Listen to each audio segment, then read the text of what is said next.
Welcome, everyone. We're so glad you're able to come tonight to this presentation. My name is Ruth Indrick. I'm the project director at the Kennebec Estuary Land Trust. I am also a member of the Bath Climate Action Commission, KELT, and the Climate Action Commission and the library have been partnering to put on this climate conversation series for the last couple of years, bringing up different topics about ways that Bath residents can do things to be better prepared for climate change, to help mitigate climate change, and to learn about ways we can just benefit our community. Tonight, we are very excited to be talking about emergency preparedness in ways that the city and us as individuals can be better prepared for large storms and other events that occur. We have four excellent presenters tonight. So first we'll hear from Rod Melanson, the city planner, talking about ways that the city is planning for climate resilience and planning to address areas in town that experience flooding and have faced problems during storm events. We'll also be joined by Chief Booth of the Bath Police Department, Philip Davis from the Saginaw County Emergency Management Agency, and Fire Captain Kit Newell from the Bath Fire Department, sharing things that they are doing. After their presentations, we'll have a good amount of time for questions for you to ask them about the things they've shared and to share ideas for things that we can do. So with that, I'll turn it over to Rod. Thank you, Ruth. Rod Melanson, the Director of Sustainability and Environment for the City of Bath. As Ruth said, I'm just giving a shout out to the Climate Action Commission, the folks that are responsible for this whole series. We were invited here tonight to give an update really on what's happening in regard to emergency preparedness. I'll start there. There is one city department that is not here. Department of Public Works also is an obvious department that deals with emergency response as well. And some more than just regional with Saginaw, but state partners that aren't in the presentation for you tonight. Just wanted to let you know that it does go beyond the city. I'm going to kind of give you a little brief overview of just the planning that goes on. Right now, we're compiling as much as we can handle and do as a city. We've gone through, I hope most of you know that we've adopted a climate action plan. Part of that in an appendix was a really deep dive and checklist for flood resiliency. We've done vulnerability assessments that project out to 2100 what sea level rise and storm impacts will look like in regard to flooding. And we're taking data and plans from the state, whether that is the extreme heat resilience guidebook or what do you do in the aftermath of a storm. All of this takes some preparation and planning to be able to be resilient. I don't think I need to spend a whole lot of time on these. The data behind this comes directly from the state planning efforts. Warmer temperatures, more precipitation, shorter winters, rising sea level. These are all trending in those directions that you see on the screen, and have contributed to some more recent events. Luckily this winter we I would call escaped any major events, luckily. But last year we were reminded that these things we are susceptible to. Just interestingly enough, the one thing that was what I would call peculiar last year were the amount of the wind and the direction of the wind for these storm surge events. This too is a trend that has been increasing over time in recent years. I can't really speak for the state, but I'm going to make you aware of the elements that are going into the state planning. They have their own climate action plan, and many of those chapters within that plan speak to emergency preparedness and how communities can achieve some better resiliency than they may currently have. These are just kind of, for instance, checklists that we go through.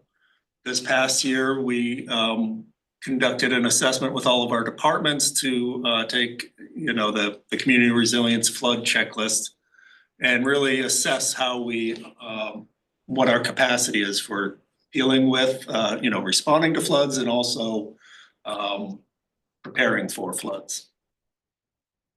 Our climate action plan has a whole chapter on resilient, healthy in a healthy community.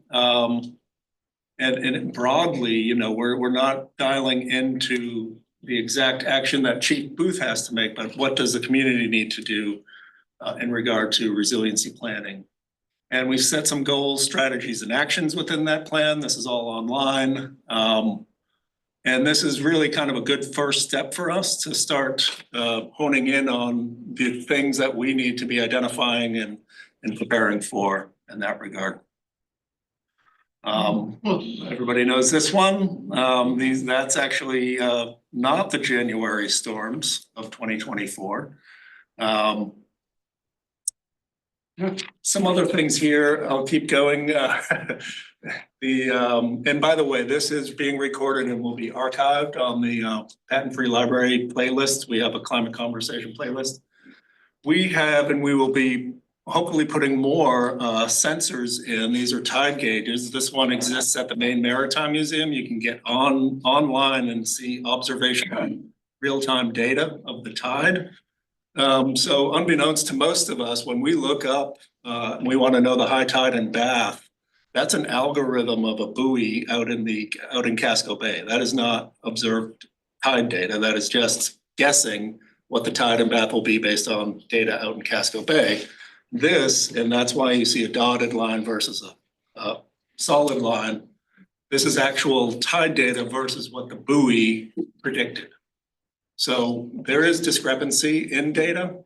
So the better we can do at monitoring that data, the better we can plan for emergency flooding. So the higher mark is the Bath.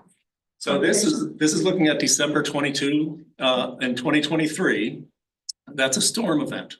So the dotted line is the predicted tide line and the solid line is the actual. Yeah.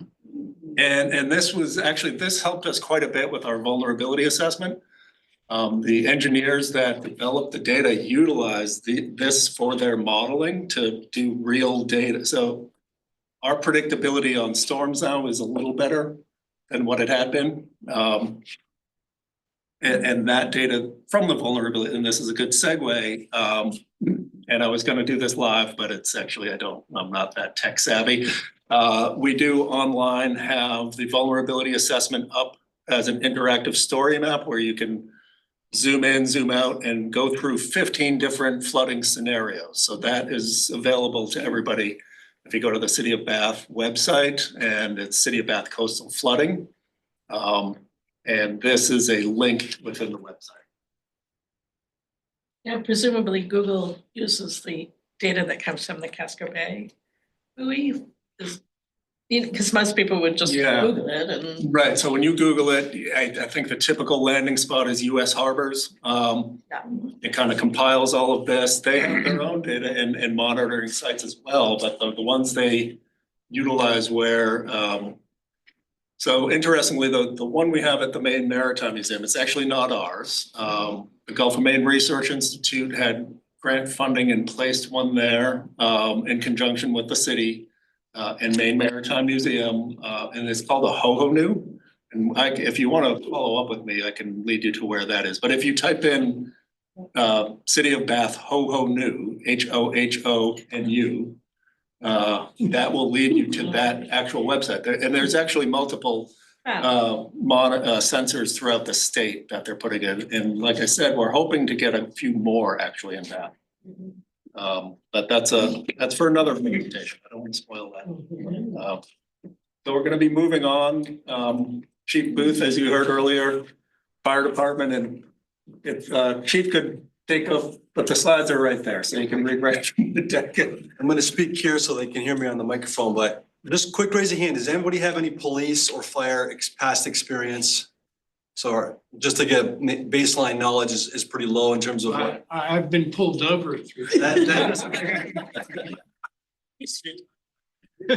So some of this stuff some of this stuff might seem pretty basic, but I wanted to make sure that you guys had an understanding of like what we did for resources and what we can do for execution operations. So a little bit about me, I'm the police chief. I've been the chief since 2021. I was deputy chief prior to that. I was a detective, patrolman all the way when I first started here back in '02. I also have 24 years service in the National Guard. So a lot of my emergency preparedness and response is kind of both dual police, also National Guard level, working with, EMA directors and stuff like that. So I've got a lot of experience handling actual real world natural disasters at the National Guard level, as well as local responses here. So when we get to the Q&A stuff, if you get questions that Phil or I might be able to help you out with. So Captain Newell is going to help me out. We're going to cover kind of the police and fire. So Kip, if you feel free of chiming in, you can, but I think we're pretty good here. Okay.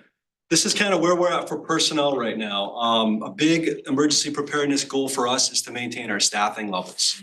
Currently, we have vacancies in both police and fire. We have vacancies in public work. Number one is going to be having the right people to fill these roles moving forward in the future.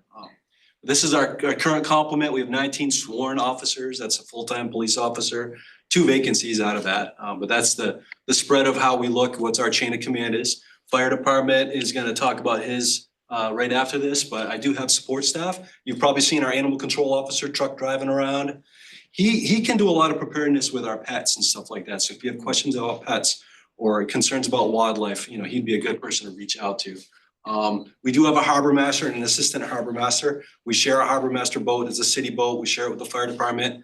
They can do a lot with the, along the river, and they don't only do like moorings and stuff like we're dealing with boats, but when we're dealing with a water emergency or a water rescue, oftentimes they will get called in. We also get supported by BAW's securities boat in the summertime too. They've come in a lot of key times to help us out. So personnel for fire department. You want to talk about the fire department? Yeah. Sure. So we have 26 people up there. We have fire chief, deputy chief. We have 4 shifts that we all work 24 on, 3 days off, 24 on, 3 days. So each shift has a captain and 5 people, 5, we call them floor guys, but firefighters on the floor of the station. And they'll run the day-to-day ambulance calls, emergencies and things like that. I go on a lot of them. I go on each fire call. During storms, we're spread pretty thin. As you know, the city has a lot of response area that's at the water level. So you might see an ambulance parked somewhere with lights going. That's to mark, hey, don't, like Lower Washington, don't drive through here. So if you're wondering why there's an ambulance out there and not like a utility truck or something, it's because we're spread out. We did, I'm speaking a little bit ahead, but we did have a pretty successful hiring process. So I think we should be at full staff in the next few weeks. Like the chief was saying, we are response ready with the boat. We act in tandem with them. There's typically the harbor master, and if it's like a boating emergency that may need EMS care or fire prevention or anything like extinguishment, then we will both departments will be on the boat. We have dewatering pumps if a boat's sinking. If your basement's about ready to come up through your stairwell, we have some pumps that we can help thwart that for as long as we can. I mean, obviously we're not gonna win against the tide, but we do have some things in place that we can help with.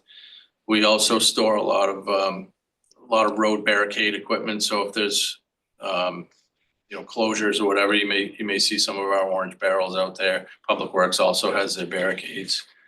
But on predicted storm nights, days, we'll typically hire in 3 or 4 extra people, just so that when we're going to 5 different scenes that we have enough to cover it. So in a nutshell, so there's your personnel and some of the resources we have. We do have, vehicles, emergency response vehicles, like Captain Newell said. Oftentimes when it's an emergency, all hands on deck, these vehicles are out there doing everything with the personnel that we have available. So we have pretty mobile assets there. We don't have a helicopter, we don't have an airplane, but we've got a boat and police cars and fire trucks. No horses. No horses, no. Some of this, this is our regular, like real basic level, regular complement of what we have for equipment for police and fire. We've got a lot of capabilities to do, crime enforcement, criminal enforcement, but we have emergency stuff. We have we have access to drones. We don't have our own drone yet, but we have access to drones. We can do infrared thermal searches. We can access K9 to do searches if it's a missing person, something like that. We're moving forward. We're going to try to keep up with the technology and keep up with the equipment to help us out. So here's some of the agencies that Rod kind of touched upon. Of course, Phil is representing the county. We're local. We do have state and sometimes federal resources that we can reach out to, but these are the big common ones that we interact with the most. So if you get questions about that, you can ask him towards the end or now, it doesn't matter, but basically it's a mutual aid type setup. We're not in this alone. We're going to rely on each other. We're going to provide aid to other neighboring agencies, and they're in turn going to provide aid to us. That's how us Mainers do things. So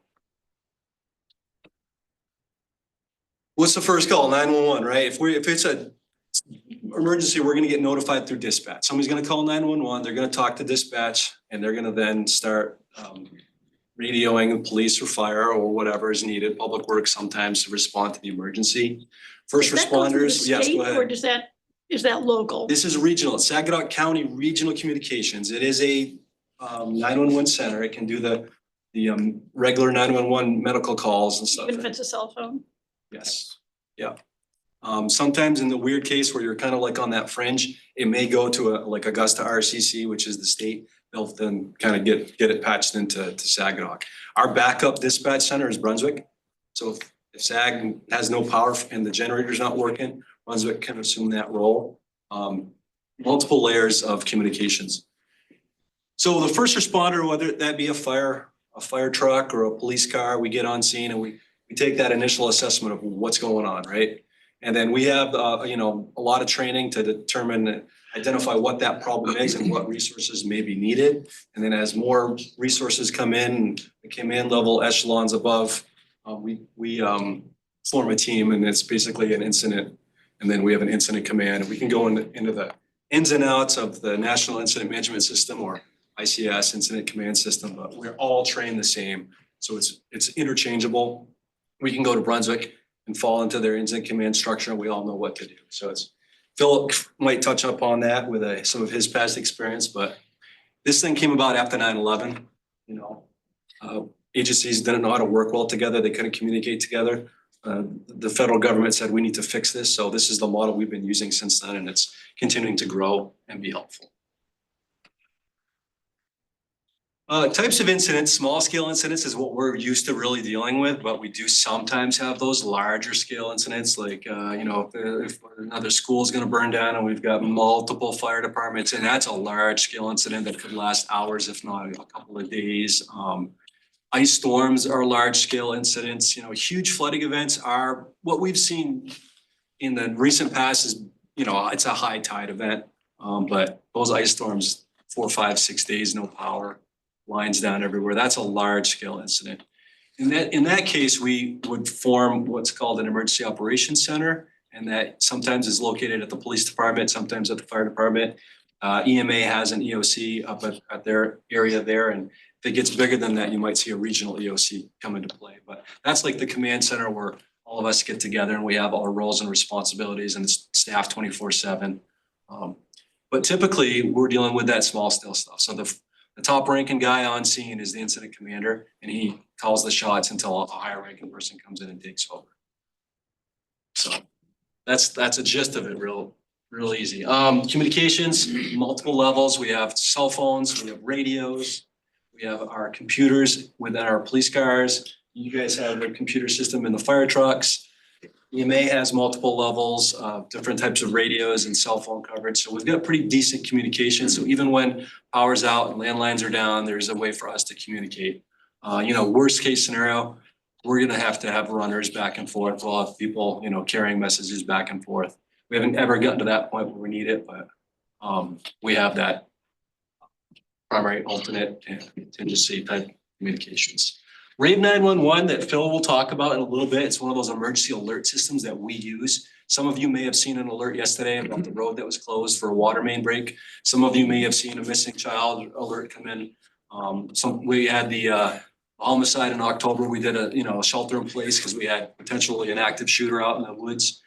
So you get those, you gotta sign up for those though. You don't just get them automatically. The Rave 911 system you sign up for, there is, and Phil can talk about it at a state level, like the cell phone alert.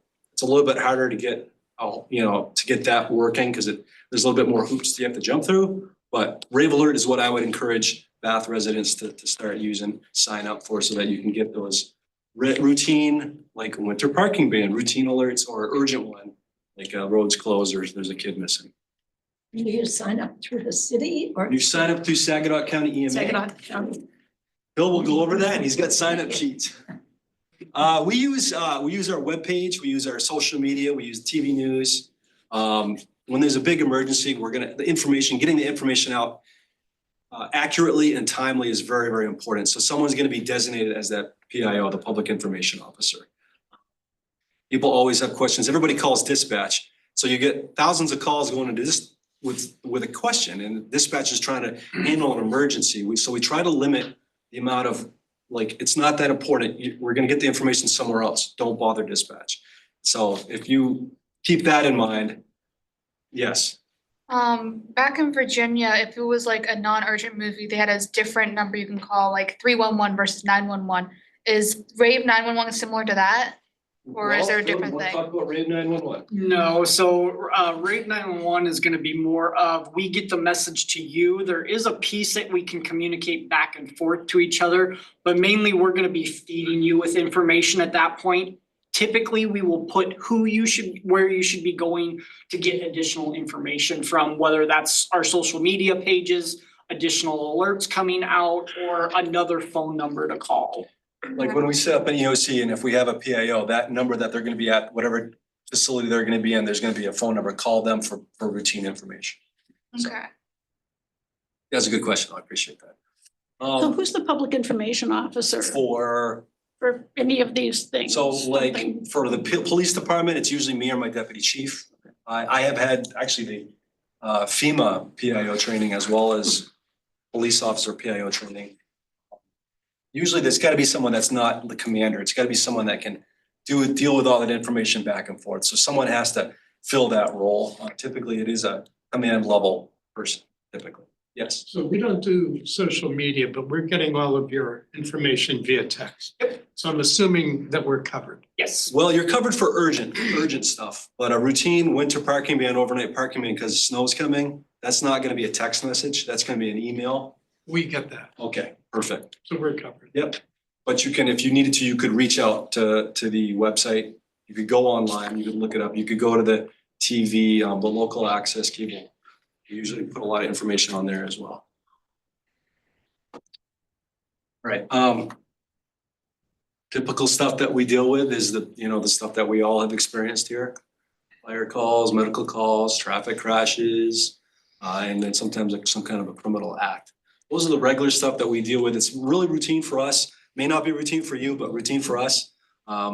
So this is our bread and butter, right? But we have those that are not typical, that we train for in the hopes that it doesn't happen, but we'll be at least ready. So something like a terrorist attack, BIW, big terrorist target, right? Mass arrest situation, we have those huge protests or a strike at BIW. We might be arresting more people than we actually have officers in the city of Bath for. That's when that mutual aid stuff comes in. Mass casualty event usually is coded kind of like more than 3. Yes, Yeah. that's true, more than 3. So anytime there's more than 3 injuries in an incident, that becomes a mass casualty that may require additional ambulances. You probably all remember the Lewiston shooting. We sent a Bath ambulance over to Lewiston, right? They were calling for ambulances left and right. We train for that stuff, but they said, we hope it doesn't happen, but we're ready for it. The hazmat, the hazardous material incident stuff, we don't see a lot, but there are regional teams that can respond to deal with a nuclear, biological, chemical, or radiological issue. Typically the hazmat stuff here we have is like a fuel truck tips over and there's fuel spilled or something like that. There could be some hazmat stuff related to BIW or just things in transit, right? Supplies, trucks going by that are carrying something that get in an accident, and then we have a hazardous material incident. So fire department's good at least knowing enough to get a hold of those regional response teams. Yeah, we do every year, we're required to keep our certification. We have it's about 3-hour class. We hire out to a specialist who's a Waterville fireman, actually. He's a great guy, super smart. Comes down here and he'll come with a topic. So after years of keep doing these things, these trainings, you build up this library of what to do when or what if.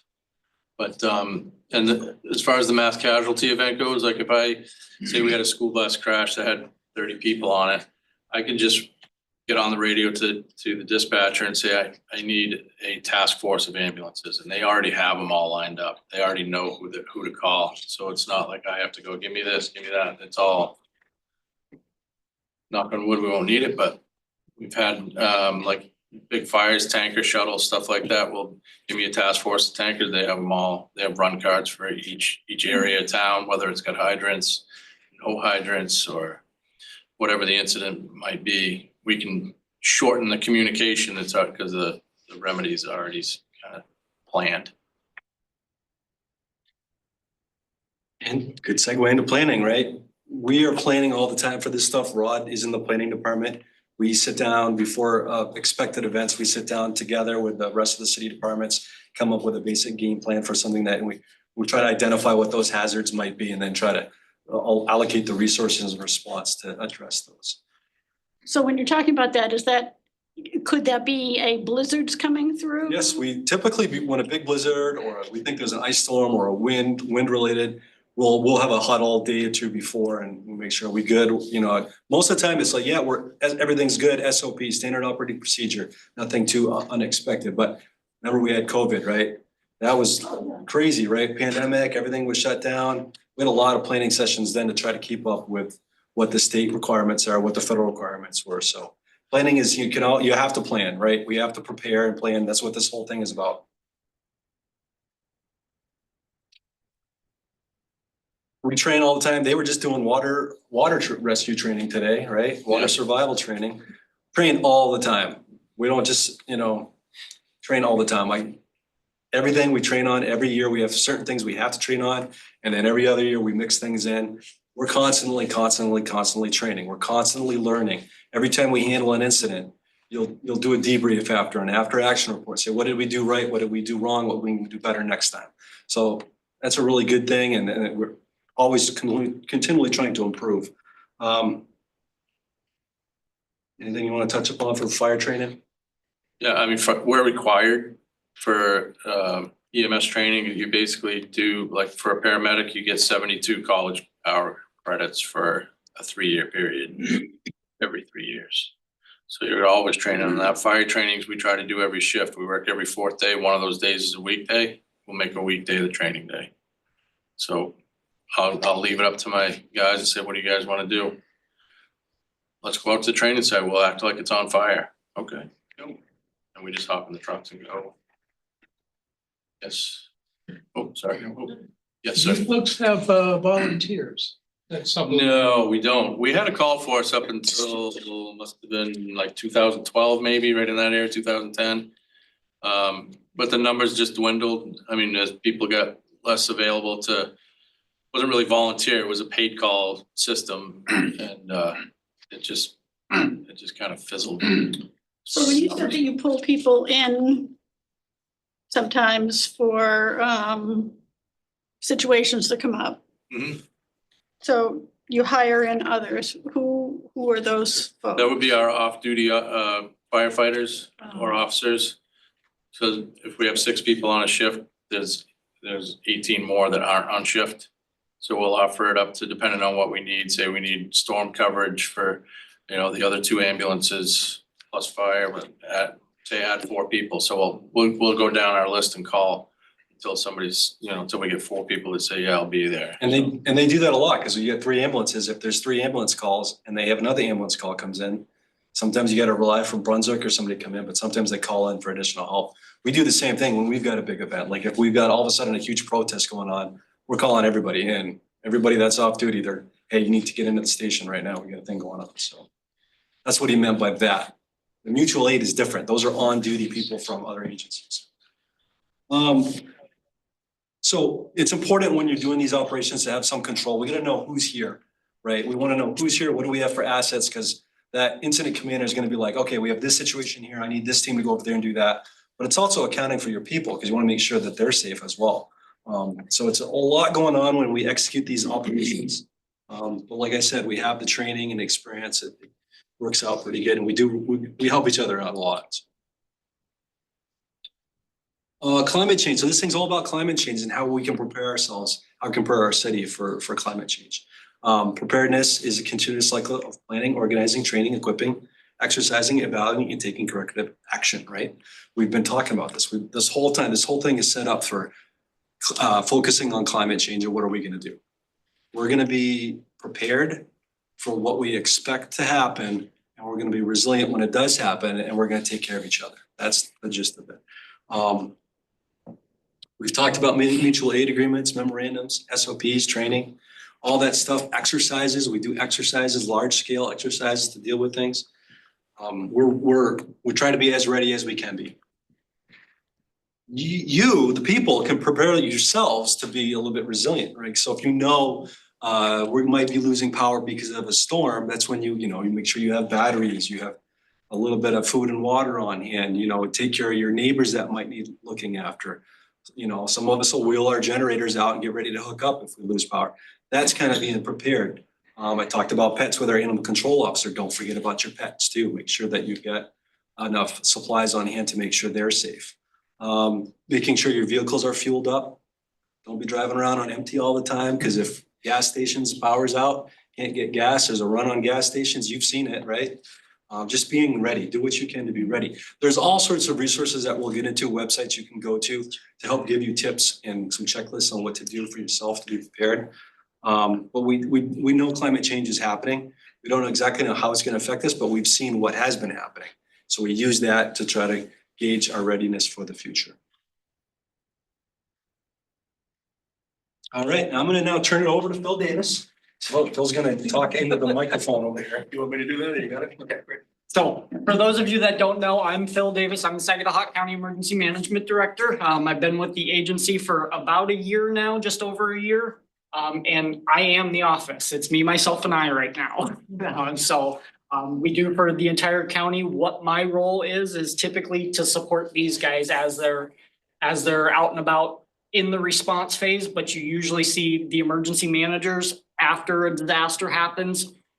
We're usually the ones behind the scenes working things. And then we work with the towns and everything to bring that resiliency back up through the recovery process. So I won't bore you with all the same stuff that these guys have already touched on, but we'll kind of touch about a couple of things here. So our entire mission here, and this is coming straight from our website, is to actively promote a resilient community by meaningfully engaging the whole community in preparing for a safer future through planning, training, exercise, and building the effective partnerships that will enhance Saginaw County through all phases of emergency management and handling all hazards, threats, disasters, regardless of size, scope, or complexity. So when we say the word whole community, what do we mean by that? We mean including everybody from the newest born baby to the oldest adult. We want anybody with any access and functional needs. We want anybody who might need our services in the time of a disaster. We are planning for worst case scenario for that wide range of everybody, trying to bring our scope together. There's 5 phases of emergency management. The chief talked about a lot of them. Prevention is how can we prevent things from happening? How do we stop them before we can actually do that? Protection is how we can kind of keep everything as status quo, but we may see we have to do some defending. On the mitigation side of things, we're looking at how can we lessen the impacts? So what can we do ahead of time to lessen that impact? And obviously response and recovery to speak for themselves. We're responding to the disaster and we're actually recovering and becoming more resilient from it. The one thing that really we focus on heavily is our county hazard mitigation plan. We do that for the entire county. Everybody, each town gets a stakeholder involvement. They come up with plans. It has to be updated every 5 years according to FEMA. That is where a lot of our grant money falls into, is because if it's in our hazard mitigation plan, it can be counted towards a grant and things like that. If it's not, there's some more hoops that we have to jump through and everything like that. So it all starts with a threat and hazards vulnerability assessment. So we take every single threat and hazard that we could possibly face, whether that is a terrorist attack to a snowstorm. We give it a rating. We say, what are our capabilities to actually handle that response? And we've developed a plan to come through of how we're gonna actually do that. So we really get your community engagement involved. And the local leaders also have the involvement in there, because they're really telling us, what are these things we're seeing at the local level and how can we better bolster that plan? We also have our emergency response plan. The county emergency plan really does coordinate the efforts throughout a major disaster throughout the county. Each of the town municipalities have the ability to scale ours down to their level. So everybody really knows their roles and responsibilities. We completely I'm actually in the middle of completely rewriting our operations plan at this moment. And it really just kind of gives you that whole thing. It's constantly tested, it's revised after every incident that we handle. And I have just implemented a policy in my own office that it will be reviewed at least 20% every year. So you're talking about, this plan could be 100 pages or so. We're reviewing at least 20% of that plan every year. We look at our hazardous material plan every single year. That's all part of that plan. Question. Oh, sorry, you said for after every incident, you edited the plan. But what if you have two instances that are very, very similar, but one time the plan that you have for it works very, very well, but the other time ends up being a complete disaster? Those would like cancel out that idea. Would you have to make it two different incidences, thus two different plans, or? So we do that after action debriefing after every single incident. So usually we're looking for the improvements and how we can improve it. So typically we're gonna see the worst one happen before we do that updating. Okay. Because usually, and we can say communication is probably the first thing that fails on every incident. Somebody didn't communicate with the right person. So what do we do for the next time? Well, we'll say, AT&T didn't have service. So how do we solve that problem? We go to Verizon. Verizon didn't have service, okay? Our radios don't work, okay? Next one, we have ham radios. We just keep going down the line of, then we start building those partnerships. And so we always have that backup plan to the backup plan. Okay.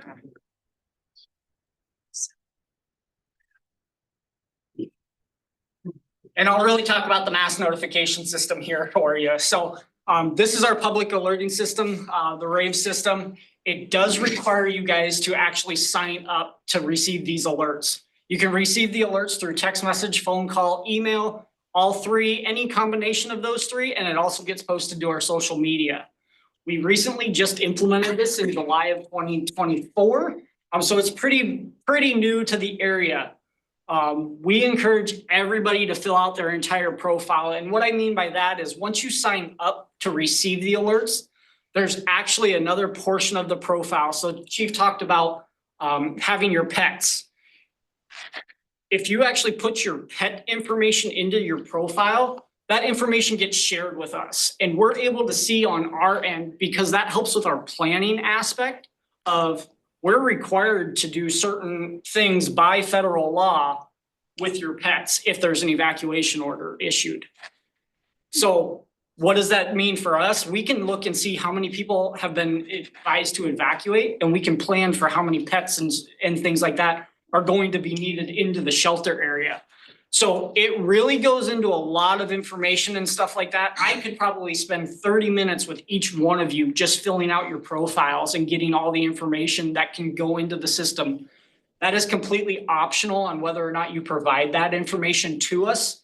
But the more information that you share with us, the more prepared that we can be for you guys as we become more resilient. One thing I will say is that, and it's recently come up because a lot of people have been getting alert or messages from Smart 911 versus Rave. It is the exact same system. Rave and Smart 911 are the exact same thing. Rave is the actual brand name of the company. Smart 911 is the smartphone app. We don't like the smartphone app because there's a lot more pieces that have to go into that for you to actually receive the alerts. It's not as easy as it sounds. The one big difference between the Rave system and what we call an iPause message, like Chief said, is there's a lot more hoops that we have to run through. So we all know about the incident that happened here in Bath a couple of months ago when there was a mass notification system message that was sent out. And about 30 minutes later, you received another message if you were inside that area. That's what they call an iPause message. How that works is I have to get the okay from the chief of the exact message that he wants to say.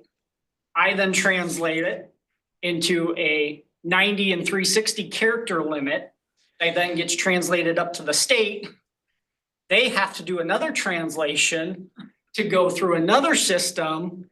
Then it kicks it out to the cell phone towers. So if your cell phone hits that specific tower, then you receive the message.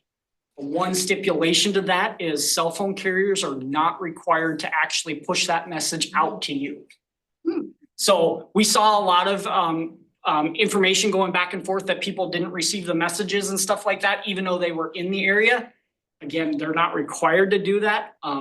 Within, say, 5 minutes of you asking for the alert to go out, we had messages going out to the public of sheltering in place. We're very quick. I can pull it up on my phone and actually send out that notification. We did that last night with the water main break. Just pulled out my phone and sent the message straight from my phone. So We'd like everyone in the county to sign up for Rave Smart 911 so that we can get the word out without having to, go all the way up to the state. So if we got that message yesterday, we're already on the right Yes. system. Yeah, raise your hand if you've heard about Rave or signed up for. and if you have not, I do have the sign up forms here and everything like that.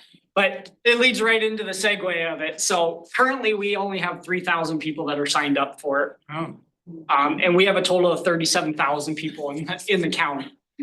Encourage every single one of your friends to sign up for it. The more that we can actually get people to sign up for those alerts, the better, the more we can get information out to you guys. We actively use it, but we are also very mindful of alert fatigue.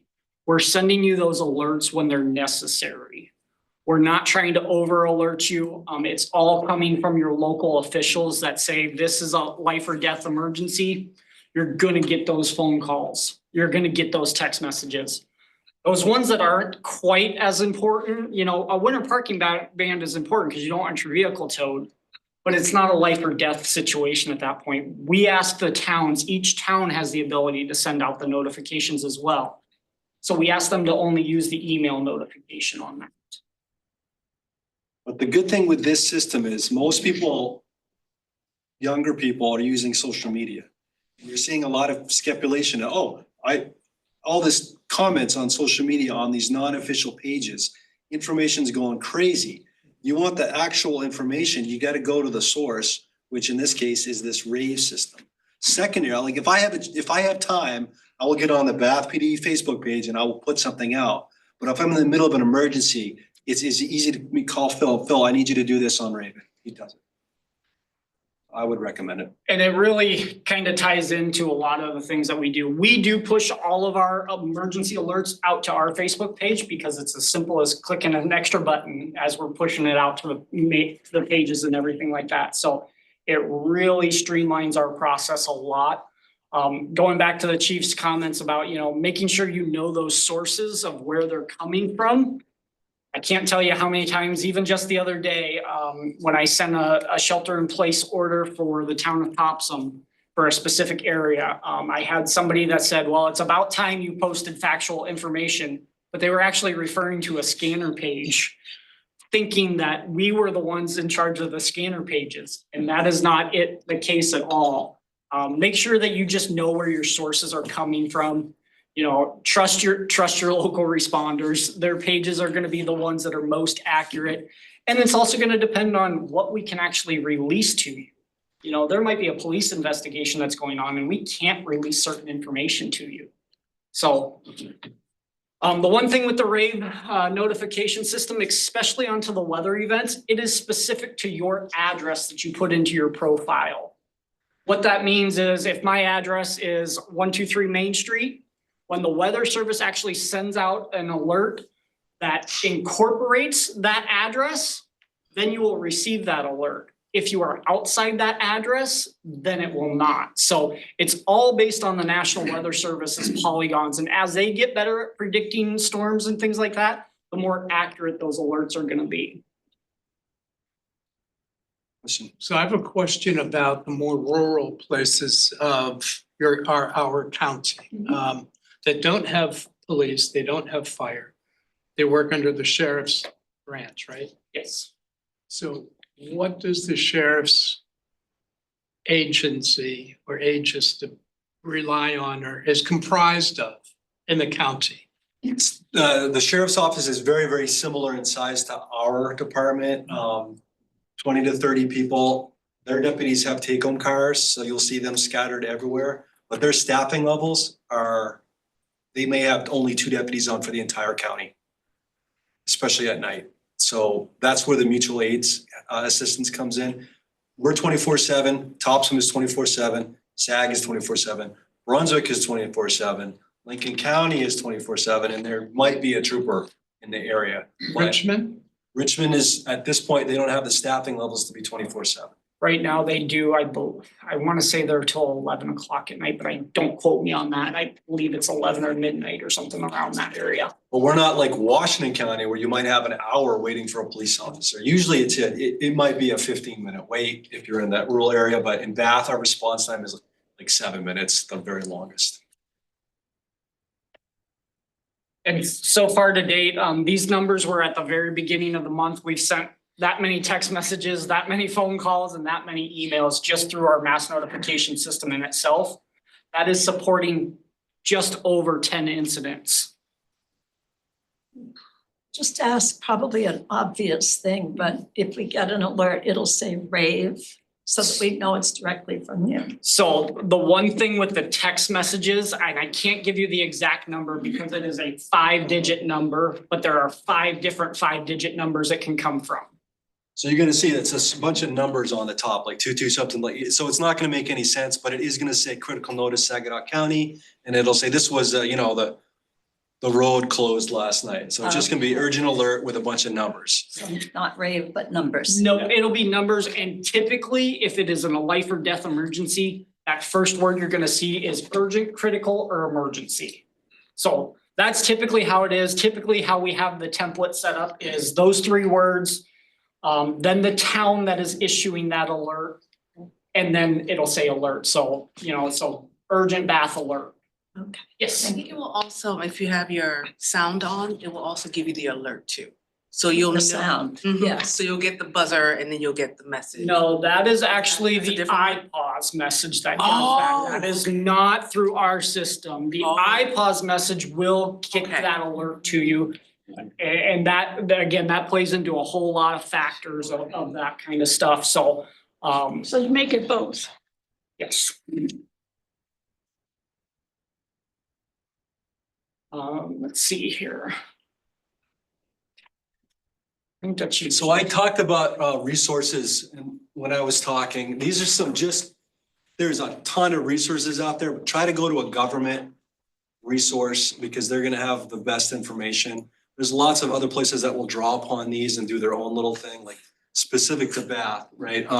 But you can, maine.gov, MEMA, Maine Emergency Management Association, SKEMA, Saginaw County Emergency Management Association. Those are 2 ones you can go to. Then FEMA, obviously federal. But like ready.gov, OSHA.gov, there's all sorts of, Red Cross is legit, obviously. Go to them for the information. I did include the link for signing up for RAVE. If you don't want to see Phil direct, you can click on that link. You can go to his social media and find it as well. But all you gotta do is look a few Google searches and you can get a lot of tips, a lot of resources, a lot of like standard plans, standard checklists, real life stories of what has happened to kind of give you an idea of what might suit you the best in your household. Stay informed by using the RAVE system and these other resources that we've talked about. You can use that, what is that thing called? QR code. QR code if you're tech savvy. And then This one is Your for, website. yeah, this is the website. There is a, if you don't receive emails, we do not issue any emergency. We would be on that.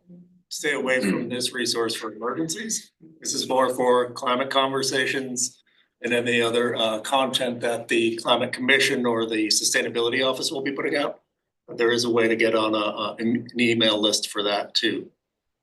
That was it, right? Yep, that's it there. So yeah, now we can, if anybody has more questions, I'm happy to hear that folks chimed in during. That was great. Some of the things too, I'll kind of double back on the mitigation piece and the adaptation. That we often hear that when we talk about climate planning. And one project in particular that is coming out of the Sustainability Office out on the north end of Washington Street at Harwood, Washington. We got to a certain percent design on road elevation. Now, this is because of flooding and trying to mitigate. That is really a mitigation measure. We cannot prevent flooding and we can't stop tides. We can mitigate the impacts of those things. And so that's kind of a for instance. The one thing I want to talk about adaptation for that area is the neighborhood communication that they're doing on their own. Doesn't have anything to do with emergency responders or the city staff. They've set up their own alerting system because they can anticipate flooding. They look at the tide charts. They have some of the resources that we've even developed. And they can alert one another about it's going to be flooded for 2 hours starting at 10 a.m. on Sunday. I would suggest A, B, and C. And they've been doing that now. And it's really a pretty interesting model to me that that's really what resiliency is. When they've brought it up too, checking in on an ever before an event that you are anticipating. Talked a lot about responding and emergency prep for responding to, but preparing for something that we anticipate is what the real adaptation to these climate events will be. And it's hard. I mean, we're not going to anticipate every one of them, but what we're trying to do, and from my office, is really prep the planning, engineering in some cases, of what we need to do to prepare for perhaps a different future in Bath. So I guess I'll probably stop chatting there and lend it to some questions. I have two. Chris, go ahead. Yeah, I'm kind of curious about to what extent the city and the county, et cetera, are dependent upon the federal government for funding. And I'm saying this because of the absolute chaos in Washington, DC, and the fact that Maine itself is being targeted for reductions in. Tariffs are gonna take care of that. Pardon? Tariffs will Let's take not care have of that discussion. Let's talk about the reality. Anyway, as far as the ongoing operations that you've been talking about today. Yeah, I'll give and my future perspective. Grant possibilities. Yeah, well, I think this is a very clear answer, uncertain. There's definitely a level of uncertainty for funding and some difficulty in regards to climate related preparation planning, meaning the sea level rise preparations and funding that may be available for us to do the necessary studies that we need to do. I see the horizon of planning that needs to happen is input from the public. What pathway? Here are options of what we need to do. What is it that we agree to as a community to do? And that's just starting right now, really. And hopefully we are able to do this in baby steps, perhaps over the next few years, and then start running after that to start implementing some things. But for now, it's not a great outlook. It's uncertain. Yeah. And as far as police and fire, we're pretty much local control. Anything we get from the feds might be through a FEMA grant that might be a nice to have thing. But we're gonna be able to do our baseline problem with what we have through our normal funding. Are you folks funded by property tax or where does the funding come? We are, yes, correct. Property tax. Taxes pay our budget, is our budget. And then the other part of property tax would be the schools. In the county. Yeah, it's Yeah, right. And that's In the county. the three buckets of property tax. she had a question. Yes. So I'm just wondering, and maybe you can't speak to that right now, but is the city looking at a plan for Upper Washington Street? Yeah, so I've heard something about raising the roadway. I've heard about a possibility of cutting through Mass Landing. we did the initial plan was the vulnerability assessment or the study, I should say, and offered some broad recommendations. Do nothing. The cut through private property and create a new access road and then the road elevation. What we did, we got funding through grant sources that may or may not be around in the future to get to what I would say is about a 15% design on road elevation. And we are now prepped and really have the cost estimates to take that to full design and begin permitting. But this is how long things take. We are not seeking property taxes for that. We're seeking outside sources of funding so MDOT has infrastructure funding. That money is fairly safe. So we're gonna try to get those grants, conduct these studies and do this kind of one at a time as much as we can. So I think that one in particular is poised to keep moving and it really will be based on the funding. In terms of emergency response, thinking particularly, with fire, ambulance, emergency medical, are emergency vehicles able to get through that area and when the road is flooded? Well, I was actually on duty the day that was flooded during one of the big storms last year. And I did watch a pickup truck go through it. I'd rather not go through it. If we had to get up there, we would probably we would use a bigger vehicle for clearance, but I mean. So your we're ambulance. Pretty the well known for ambulances- getting where we need to go. I know you are. The ambulances would not be necessarily able If to it get through. wasn't, I would wanna have some communication, like I might drive our pickup truck up there that's lifted. And assess the situation and say, okay, I understand you have a problem, you wanna go to the hospital. It's not life or death, it's not super emergent. Can we do this in about an hour? So I can bring my rescue right to your door. Or are you ambulatory? Hop in the pickup, I'll take you right now down and meet the ambulance where it's in a safe Fire spot. trucks would be able to get through. Fire truck would probably do it. Yeah, I mean, at the end of Harwood there, fire truck would have gone through that, no problem. It depends on the level of water, obviously, and what vehicle we have. Where is this area that you're talking? Washington and Harwood, it's the north end of Washington Street. Yeah. It basically cuts off the last stretch of Washington Street. Right, oh, so that area. So there's a number of residents that are trapped Lower part when would the flood. road floods due to high tide. I see, thank you. Yeah, over here. I just want to say we're one of the 65 residents that are cut off on Upper Washington Street. We're also fairly new to Bath, didn't know anything about it when we moved here. Would have had a little information, it might have influenced our decision, You were but at the meeting we had to talk Yes. about flooding a year ago. I remember Yes. you guys. And Yes. you were. And I can tell you that the second storm, nothing could have gotten through that, Yeah. not the second one. So that's been our biggest, we're way at the end near the Thornhead Trail. Oh, I worry about fire because we don't have city sewer, we don't have city water. You have hydrants up there though. They stop about a quarter mile away from our house. That's good for us. Okay. Okay, We're not happy about picking all that hose up. so, that's our biggest and, ambulance, of course. Yeah. We have had someone up the street who felt they needed to call, but then they didn't call because they were afraid someone wouldn't get there. And so, so we do have a very strong neighborhood. It's wonderful. We have neighbors, we get together 2 or 3 times a year. We've also put the map up We've put the 10-year map up and the 100-year flood map up. We've all looked at it. We've all discussed it.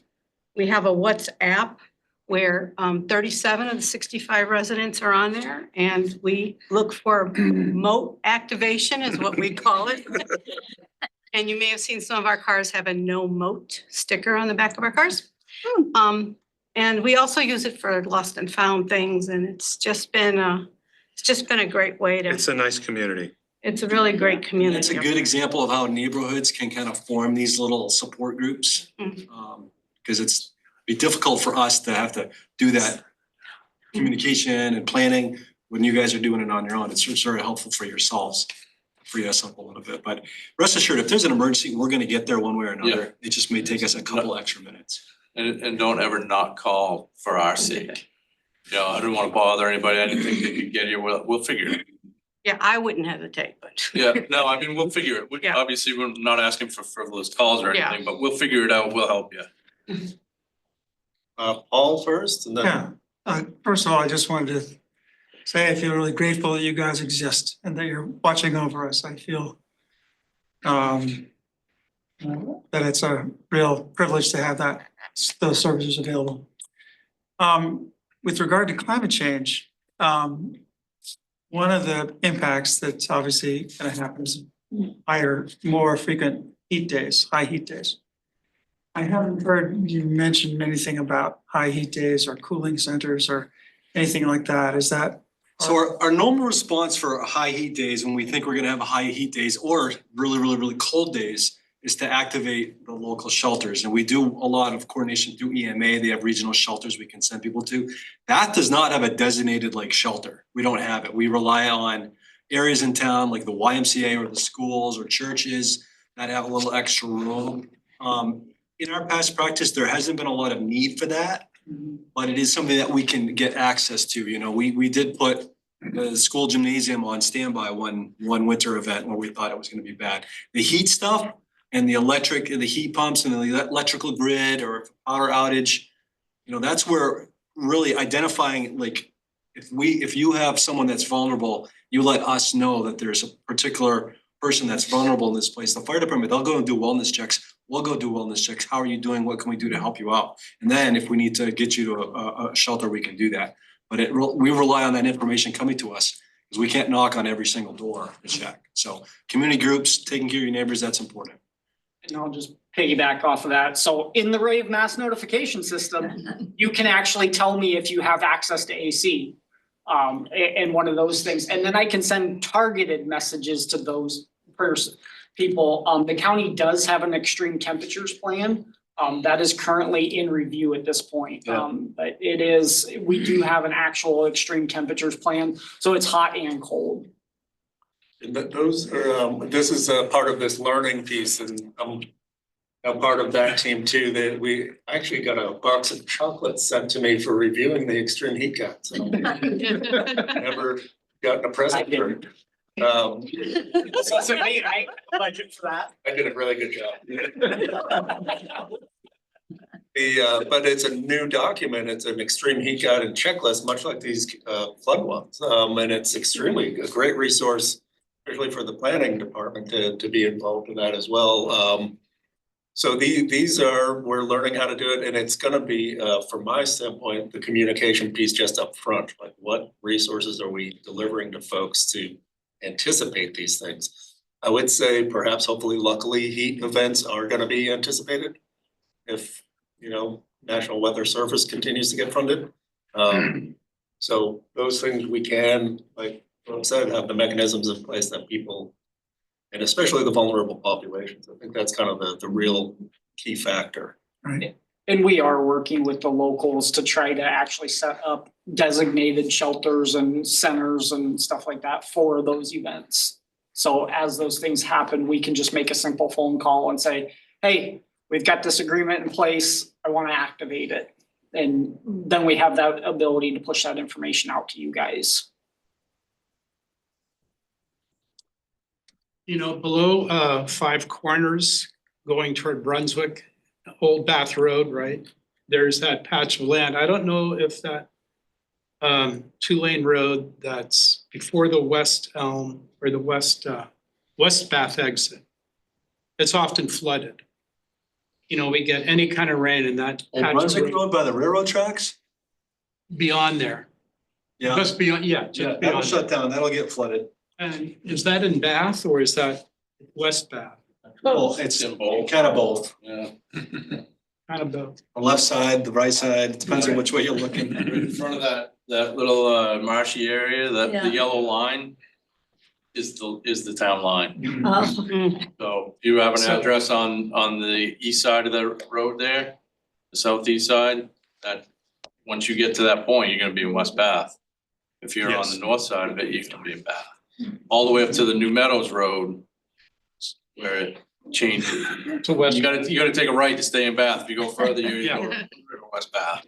We have identified those areas that are prone to flooding during either a high tide event or like a severe rainstorm.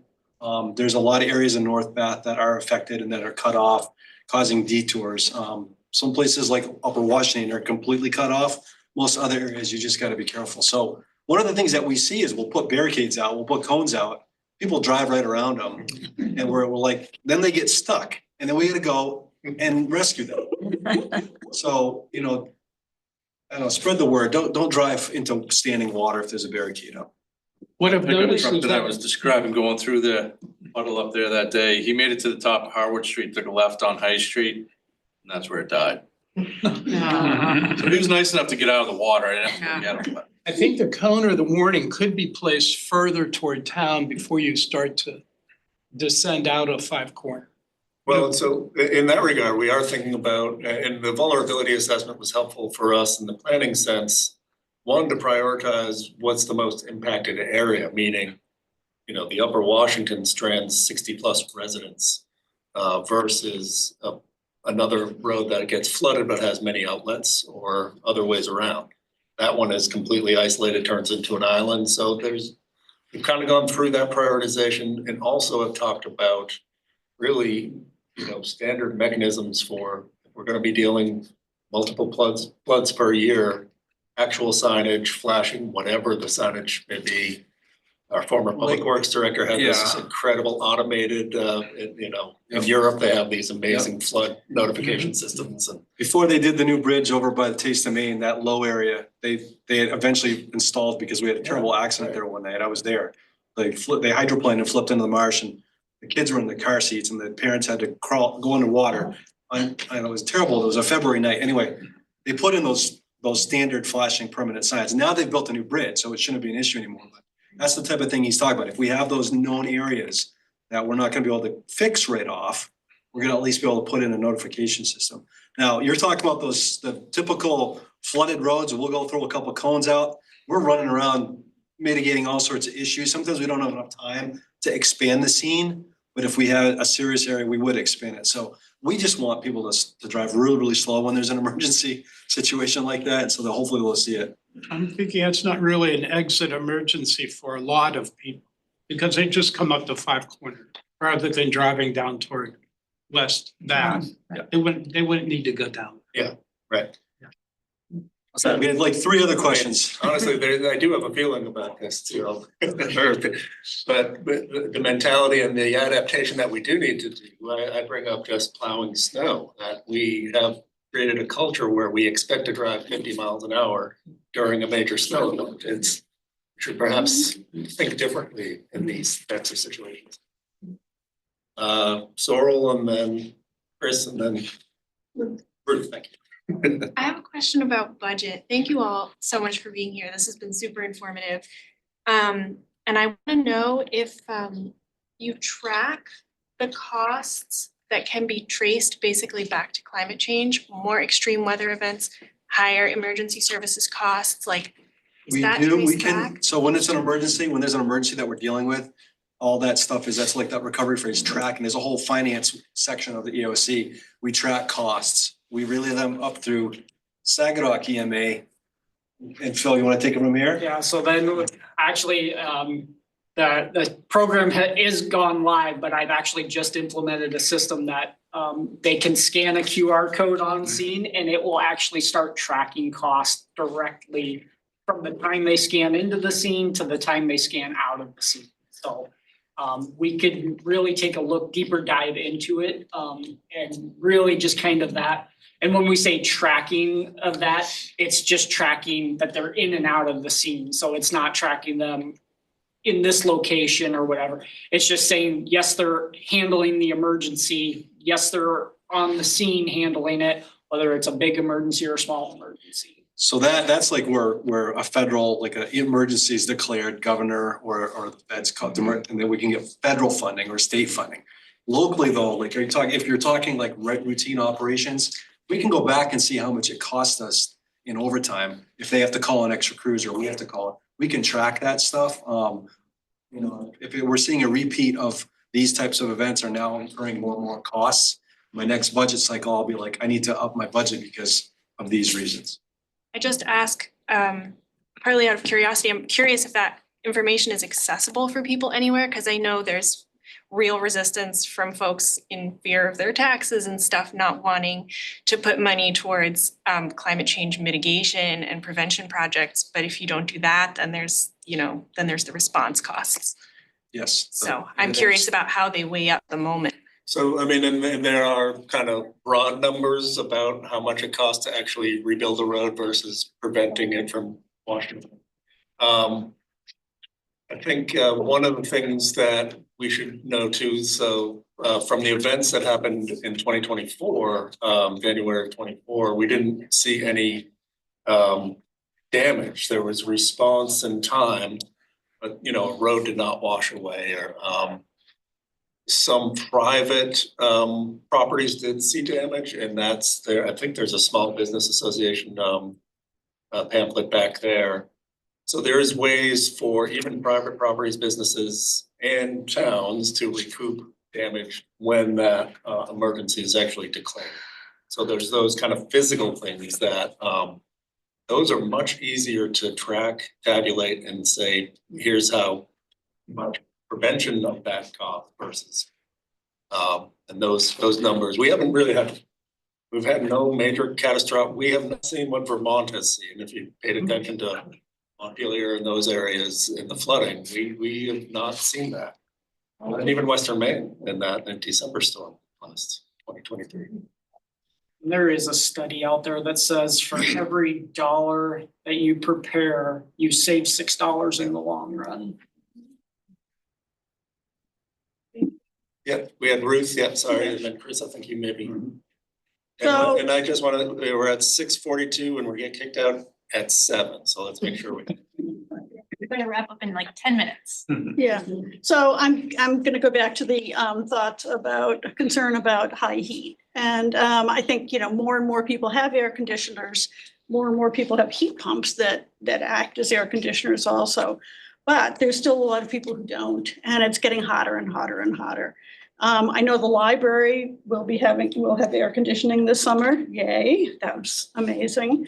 But I wonder if but the library is only open so many hours too, and so many days. Is the city thinking about looking at possibilities of cooling centers? So the new fire department and the police department conference room, those are 24/7 air conditioned with generator power. The new fire department is gonna have a larger community training room that one or the other is gonna operate as an EOC, but we would have the ability to potentially use those areas in an extreme emergency. But like I said, we have reached out to the schools, like the new Morse High School gym, they have partial power over there, but it's like geothermal, it stays fairly cool. So we've worked with RSU to get the agreement to go there for places. At the police department conference room? Yeah, I mean, they can only fit like 12 people in I there, know, but if somebody's in bad shape and we know that and they call us, we'll figure out where the best place to send them.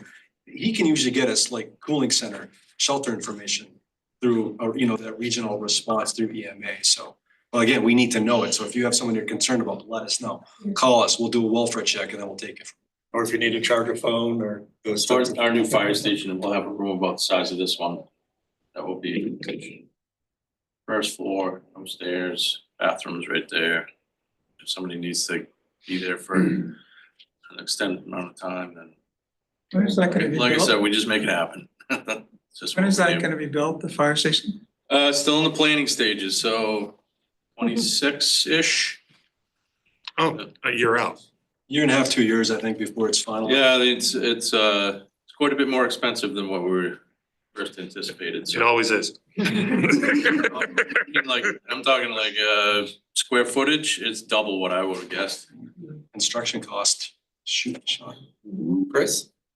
Yeah, I know there was nobody from Public Works here tonight, but let me just ask the question anyway. Do we know of any outstanding issues with the current stormwater and Yes. There's a and plan. sewer systems, There is a plan. to- either from direct rainfall or from flooding from the Kennebec River? You wanna talk about that? Yeah, the kudos to the Public Works Department. They have a climate adaptation plan of 2022 for infrastructure directly dealing with sewer and pump stations. Currently, they're applying for a brick grant through FEMA for the Hunt Street pump station right now. Flood proofing, they are underway with renovations up at the Harwood pump station, so they are doing a really good job of prepping these infrastructures for, Okay, does that involve any federal money? yes, FEMA. That's interesting. I hope they don't use the phrase climate change. Yep, yeah, terminology is starting to change on these applications, yep. She had a question. Well, something that I don't know, Sorrel said reminded me. In these events, and there's a full moon coming in 2 days. So just, do you watch that kind of thing? But I was thinking about as these events occur are over the top, are we able to get information that can show us or suggest that this is climate driven or global warming driven or whatever phrase we want to use, so that we can amass this information locally? Not necessarily per event. So what we're doing here locally is compiling the data of what the trends are, what is happening, are the tides getting higher, that type of analysis. What I should say, and I kind of always take this for granted at any one of these conversations, we all know, I hope, that greenhouse gases are contributing to what is occurring in these trends analyses. And what we need to do is decarbonize and put less of that carbon dioxide into the atmosphere. So when we talk about these things of, heat pumps, they also have air conditioning. These are positive changes that we should know is an option for every individual action that we take. So not answering your question, I don't think we directly locally say this is a climate event. I think at this point, we know that any degree day over a certain temperature is obviously related to climate. Right. And when we see these things happening more and more, then we connect those dots. Is there a way to be vocal about that? Well, that's part of this, what we're doing right now. Right. I'm just thinking of the broader range of people who need to really Yeah. be hearing this. That's a good plug for the conversation that's happening after this event. That was actually gonna be the thing that I wanted to speak to, which is that I've come to a lot of these conversations and met some really wonderful people here, including yourself, Thankful. And as this is the last one, kudos to you guys for putting on a wonderful series. We're gonna invite everyone out to join us, me and several other people, to, just continue the conversation and talk about what is it that we want to spread out to the community about what's happening? What is it that we feel nervous about or like actions that we're excited about when it comes to changes that we're gonna need to address in our communities and how we can connect with one another. So we're gonna go out to Barano's after if people wanna join. That's my little plug for. I see it there.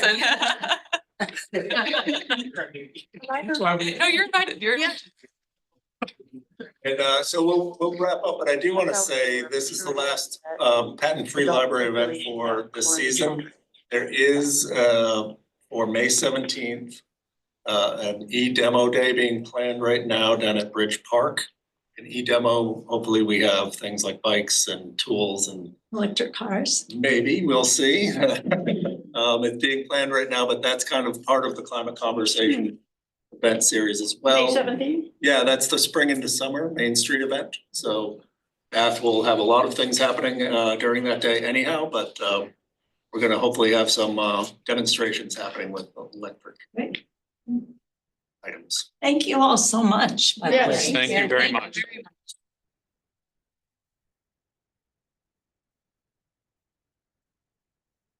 Thank you. Thank you.